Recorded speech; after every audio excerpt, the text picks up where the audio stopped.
ನಮಸ್ತೆ, good morning. ನಾವೆಲ್ಲ ಸಾಮಾನ್ಯವಾಗಿ ಕೇಳುತ್ತಿರುವ ಒಂದು ಸಮಸ್ಯೆ ಏನಂದ್ರೆ ಹೃದಯಾಘಾತ. ಆ ಹೃದಯಾಘಾತ ಯಾವಾಗ, ಎಲ್ಲಿ, ಯಾವ ಟೈಮಲ್ಲಿ ಬರುತ್ತೆ ಅಂತ ಗೊತ್ತಾಗೋದಿಲ್ಲ. ಅದು ಚಿಕ್ಕವರಿಗೂ ಇವಾಗ ಬರ್ತಾ ಇದೆ. ಆ ಸಮಸ್ಯೆಗೆ ಕೆಲವೊಂದು ಸಾರಿ ಸ್ನಾನಗೃಹದಲ್ಲಿನೂ ಆ ಹೃದಯಾಘಾತ ಜಾಸ್ತಿ ಆಗ್ತಾ ಇದೆ.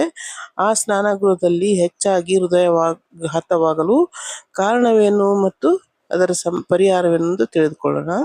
ಹೃದಯಾಘಾತ. ಇತ್ತೀಚಿನ ದಿನಗಳಲ್ಲಿ ಹೃದಯಾಘಾತದ ಪ್ರಕರಣಗಳು ಗಮನಾರ್ಹವಾಗಿ ಹೆಚ್ಚಾಗಿವೆ. ವಿಶೇಷವಾಗಿ ಈ ಸಮಸ್ಯೆ ಯುವ ಪೀಳಿಗೆಯನ್ನು ಕಾಡುತ್ತಿದೆ. ಸ್ನಾನಗೃಹ. ಆದರೆ ಪಾರ್ಶ್ವವಾಯು ಮತ್ತು ಹೃದಯಾಘಾತಗಳು ಹೆಚ್ಚಾಗಿ ಸ್ನಾನಗೃಹದಲ್ಲಿ ಸಂಭವಿಸುತ್ತದೆ. ಇದಕ್ಕೆ ಕಾರಣವೇನು ಎಂಬುದನ್ನು ಇಲ್ಲಿ ತಿಳಿದುಕೊಳ್ಳೋಣ.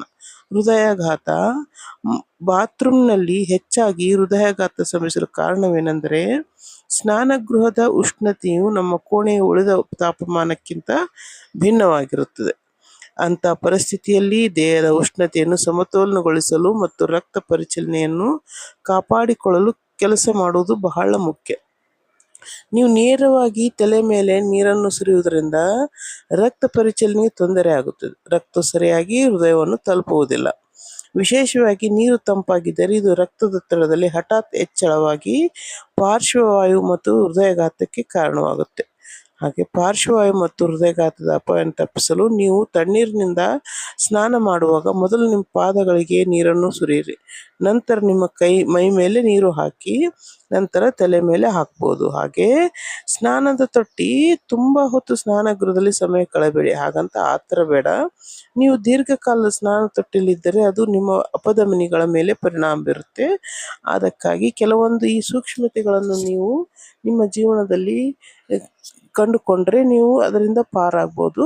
ಹಾಗೆ ಹೃದಯಾಘಾತಕ್ಕೆ ಕೆಲವೊಂದು ನಾವು ವೇಟ್ ಹೆಚ್ಚಾಗೋದು, ಆಮೇಲೆ ಜೀವನ ಶೈಲಿ. ನಾವು ಈಗಿನ ಜೀವನ ಶೈಲಿಯಲ್ಲಿ ರಾತ್ರಿ ಲೇಟಾಗಿ ಮಲಗೋದು, ಬೆಳಗ್ಗೆ ಲೇಟಾಗಿ ಏಳುವ ಈ ಜೀವನ ಶೈಲಿಯಲ್ಲಿ ನಮ್ಮ ಬಾಡಿಯಲ್ಲಿರೋ ಪೂರ್ತಿ ಸಿಸ್ಟಮ್ ಎಲ್ಲ ಚೇಂಜ್ ಆಗಿ ಅದು ನಮ್ಮ ಹೃದಯಾಘಾತಕ್ಕೆ ಕಾರಣವಾಗ್ಬೋದು.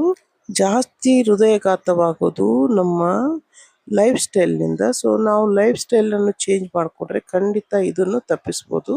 ಹಾಗೆ ದೇಹಕ್ಕೆ ಒಂದು ಅರ್ಧ ತಾಸು ವ್ಯಾಯಾಮ ಮತ್ತು ಪೌಷ್ಟಿಕ ಆಹಾರ ತುಂಬ ಮುಖ್ಯವಾಗಿರುತ್ತೆ. ಯಾಕಂದರೆ ನಮ್ಮ ಸೆಲ್ಗಳಿಗೆ ನ್ಯೂಟ್ರಿಷನ್ ತುಂಬ ಅಗತ್ಯವಿರುತ್ತೆ.